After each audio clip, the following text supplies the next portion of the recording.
മമ്മൂട്ടിയുടെ ആരോഗ്യത്തെക്കുറിച്ച് നിരവധി വാർത്തകളാണ് സാമൂഹിക മാധ്യമങ്ങളിൽ പ്രചരിക്കുന്നത്. മഹേഷ് നാരായണന്റെ സിനിമാ ചിത്രീകരണത്തിനിടെയാണ് മമ്മൂട്ടിയെ ചെന്നൈയിൽ ആശുപത്രിയിൽ അഡ്മിറ്റ് ചെയ്തത് എന്ന വാർത്ത പുറത്തുവന്നത്.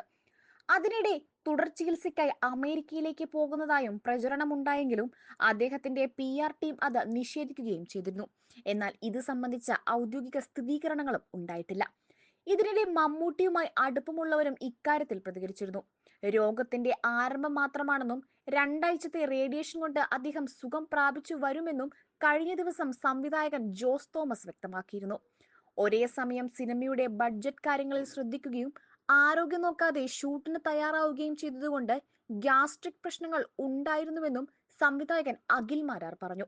അതിനിടെ മമ്മൂട്ടിക്കായി മോഹൻലാൽ ശബരിമലയിൽ വഴിപാട് നേരുകയും ചെയ്തിരുന്നു. ഇപ്പോഴിതാ നടൻ തമ്പി ആന്റണി പങ്കുവച്ച ഫേസ്ബുക്ക് കുറിപ്പും ചർച്ചയാവുകയാണ്. തുടക്കത്തിലെ അറിഞ്ഞതുകൊണ്ട് ഇടത്തോളം ഒന്നും പേടിക്കാനില്ല എന്ന് തന്നെയാണ് ഡോക്ടർമാരുടെ അഭിപ്രായമെന്നും തമ്പി ആന്റണി പറയുന്നു. ഓപ്പറേഷനോ റേഡിയേഷനോ എന്നുള്ളത് അദ്ദേഹത്തിന്റെ ഡോക്ടറാണ് തീരുമാനിക്കേണ്ടതെന്നും തമ്പി ആന്റണി പറഞ്ഞു.